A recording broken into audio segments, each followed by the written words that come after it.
Assalamu alaikum, respected parents and my dear endearment cadets. Assalamu alaikum. Welcome to chemistry class. Mr. Saiful Islam, lecturer of chemistry, Boishal Cadet College. So, today's class on chapter 3, structure of matter, and today's topic is atomic models, class 9. Aim and objectives of this class today.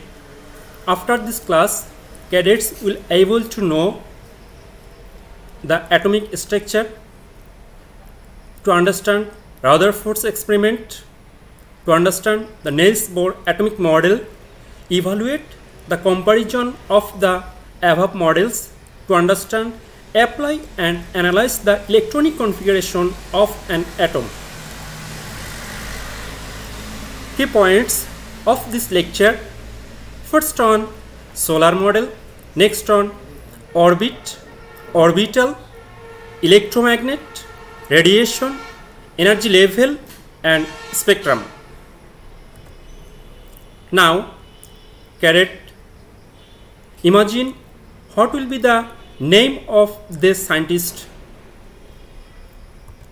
Here, Rutherford's 1911, he gave an experiment on the basis of alpha particle. The alpha particles were fired at a thin sheet of a gold foil.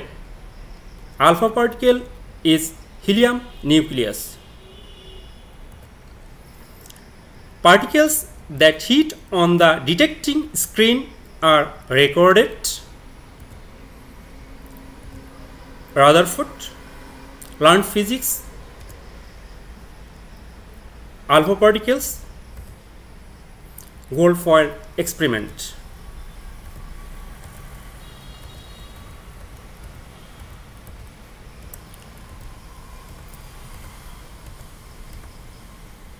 For gold foil experiment, we need zinc sulfide screen, thin gold foil, lead block, radioactive substance which excrete alpha particle. Most of the alpha particles, according to Rutherford's experiment, are passed, so atoms are mostly empty or vacant. Some positive particles deflected or bounced back. Thus, nucleus is positive particle and most of the mass of an atom exists in the nucleus. Here, this is nucleus. Then alpha particles passes. Few of the alpha particles are deflected and some are back. Now, this is the scattering process of alpha particle of Rutherford experiment. Source of alpha particle: lead, gold foil, passes of the ray,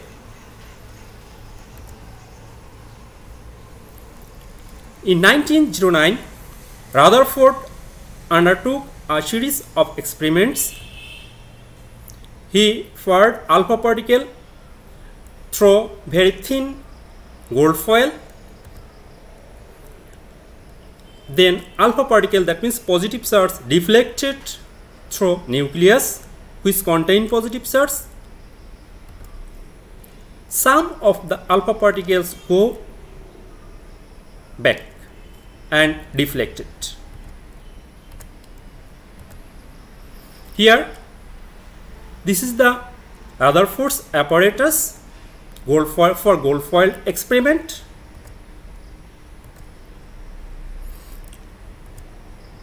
This ray passes through gold foil. This is our expectation.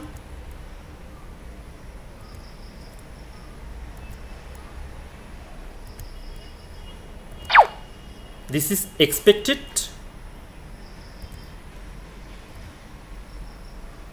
But what we got? This is deflected ray, which are deflected from its original path due to nucleus contain positive charge, also alpha particle contain positive charge. So they repulse with each other. Here, go back, passes through, then deflected. So now your turn, cadets. Where is the nucleus located? It is in the center of an atom. I give the answer. What is the charge of nucleus? Already I uttered. What is alpha particle? This is your turn. You give feedback through online. Okay? This is the postulates of Rutherford's atomic model. From that experiment, we come to conclusion, and the postulates are: atom is mostly empty space. All the positive charge are in nucleus.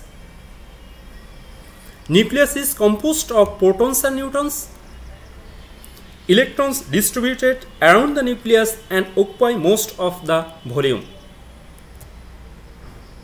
His model also called nuclear model or solar model.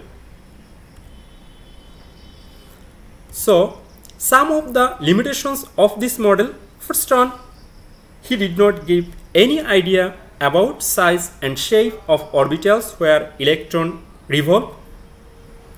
Planets in the solar system are electrically neutral, but according to Rutherford's atomic model, nucleus is positive charge containing particle and electrons are negative charge containing particle. Also, he did not give any idea how electrons move around the nucleus. According to Maxwell electromagnetic theory, stability of atom will be in trouble because negative charge containing particle gradually towards the center of an nucleus. After that, the stability of the atoms in the universe is destroyed. Now, next one, our topic is Niels Bohr atomic model. He gave its postulates 1913. Dear cadets, this is the hydrogen spectrum according to Niels Bohr atomic model. This is the electron, where how can electron revolves in the nucleus. It is given by Rutherford, and the picture like that. Dear cadets, the main postulates of this model: first one, the electrons move around the nucleus in a circular orbit. It is called energy level, also orbit. Next one, that means second one, the angular momentum of an electron in an energy level is mvr equals to nh by twice pi. Here m is the mass of electron, it's 9.1 into 10 to the power minus 30 on kg. V is the velocity of electron in a specific orbit. R is the radius of the orbit where electrons are revolving. N is the number of principal quantum number. H is the Planck's constant, and 2 pi is the constant. Now, third one, electrons can change energy level by gaining and losing energy, which creates spectra. That means electron transit from lower energy level to higher energy level by gaining energy. Again, it back to its original state by losing energy. This energy creates spectra. So, limitations of this model: it can explain the spectra of hydrogen atom which contain only one electron. Again, only on electron, but it cannot explain the spectra of an atom which contain more than one electron. It cannot explain the spectra of an atom which contain more than one electrons. Second one, when electron transfer from one energy level to another energy level, according to Bohr's atomic model, single line is found, but sensitively very fine lines are found, but it cannot explain the origin of these fine lines. This is the drawback of Niels Bohr atomic model. According to model, orbits are circular. However, later on proved that shapes can be oval, not circular. Okay, dear cadets, this is the electrons orbit the nucleus like planets orbit in the sun. Where planets are revolving in a specific area, also electrons are revolving in a specific area around the nucleus of an atom. Next one, each orbit can hold a specific maximum number of electrons. Every orbit can exist a definite number of electrons. If it is in first orbit, 2 electrons. If it is in second orbit, 8 electrons. If it is in third and fourth, like that. Electrons fill orbits closest to the nucleus first. That means which contain lowest amount of energy. Electron at first enter in the lowest energy level, then gradually higher on. Atomic structure: first shell maximum 2 electrons, second shell maximum 8 electrons, third shell maximum 8 electrons, like that. Helium nucleus, there are 2 electrons only. First shell contain these 2 electrons. Center of this helium nucleus, helium atom, proton and neutron. But in the outer space first orbit, there are 2 electrons. So now try yourself the configuration of hydrogen, boron and magnesium.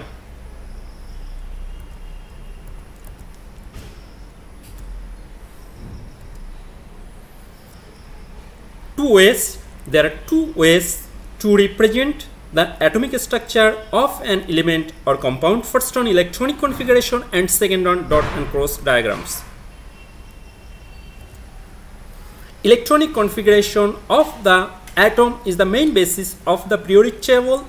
Here, number of electrons of an atom are arranged according to 2n² formula, and first orbit contain 2 electrons and second on 8 electrons and next on. By this way, by using this formula 2n². Okay. Nitrogen 7 electron. Here first orbit 2 and next on 5. If it is calcium, nitrogen, oxygen, chlorine, silicon and boron, you draw the atomic structure and send through online.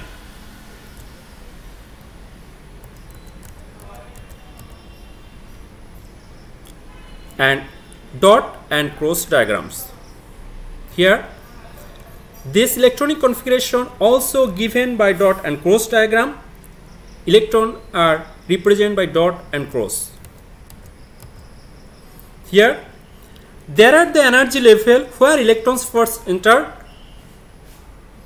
First 1s, then 2s, 3s, 3p, 4s, 3d, 4p. By this way, electrons are gradually entered in different orbital from lower energy level to higher energy level.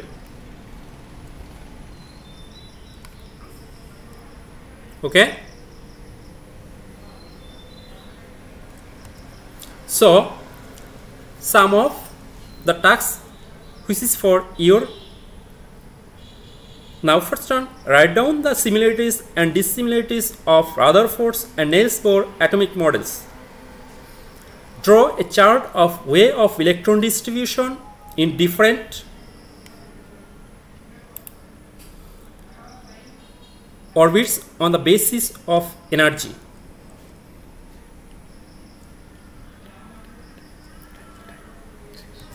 Okay, my pleasure to your inquiry. If any inquiry you send me. Thanks.